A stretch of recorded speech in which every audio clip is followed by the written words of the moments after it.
గత ఎన్నికల్లో తల్లి కోసం బ్యాక్గ్రౌండ్ వర్క్ చేసి ఇక తానే డైరెక్ట్ పాలిటిక్స్లోకి దిగబోతున్నాడా? కూటమి 2 ఏళ్ల పాలనకు వ్యతిరేకంగా వైసీపీ నిర్వహించిన ఆందోళనలో పాల్గొనడం ద్వారా సదరు వారసుడు సంకేతాలు ఇచ్చేశాడా?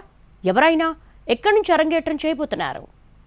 కర్నూలు ఎంపీగా ప్రాతినిధ్యం వహించి ఎమ్మిగనూరు ఎమ్మెల్యే అభ్యర్థిగా ఓటమి చవిచూసిన నాయకురాలు బుట్టా రేణుక. ప్రస్తుతం ఎమ్మిగనూరులో సొంత పార్టీ వైసీపీలోనే మాజీ ఎమ్మెల్యే, రాజకీయ కురువృద్ధుడు ఎర్రకోట కేశవరెడ్డితో ఢీ అంటే ఢీ అంటూ తరచూ వార్తల్లో ఉంటున్నారు.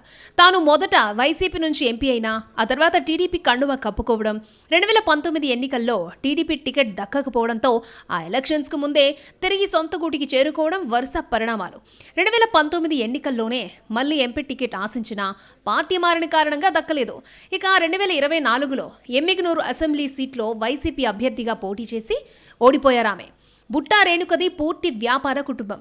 అయినా ఇప్పుడు ఆమె రాజకీయ వారసుడిగా కుమారుడు ప్రతుల్ అరంగేట్రం చేయబోతున్నారట.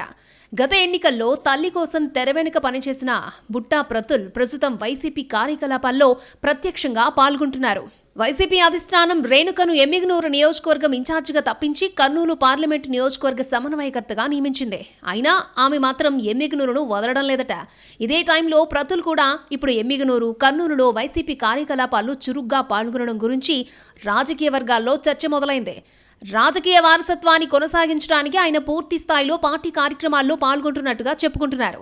వైసీపీ పిలుపునిచ్చిన ప్రతి కార్యక్రమంలో పాల్గొంటూ తన ముద్ర వేసే ప్రయత్నం చేస్తున్నారట ప్రతుల్. వైసీపీ యువజన విభాగం నగర అధ్యక్షుడు బాలుపై పోలీస్ కేసులకు వ్యతిరేకంగా చేపట్టిన ఆందోళనలు, డీఎస్సీలో అక్రమాలు జరిగాయంటూ పార్టీ తలపెట్టిన ఆందోళనల్లో చురుగ్గా పాల్గొన్నారాయన. దీంతో బుట్టా రాజకీయ వారసుడు రెడీ అయినట్టేనన్న మాటలు వినిపిస్తున్నాయి రాజకీయ వర్గాల్లో. 2029 ఎన్నికల్లో పరిస్థితులను బట్టి తన కుమారుణ్ణి ప్రత్యక్ష రాజకీయాల్లోకి దింపే ప్రయత్నంలో బుట్టా రేణుక ఉన్నట్టుగా తెలుస్తోంది. ఎమ్మిగనూరులో చేనేత సామాజిక వర్గం బలంగా ఉండడం, బుట్టా కూడా అదే సామాజిక వర్గానికి చెందినవారు కావడంతో పట్టు సాధించే ప్రయత్నంలో ఉన్నారట.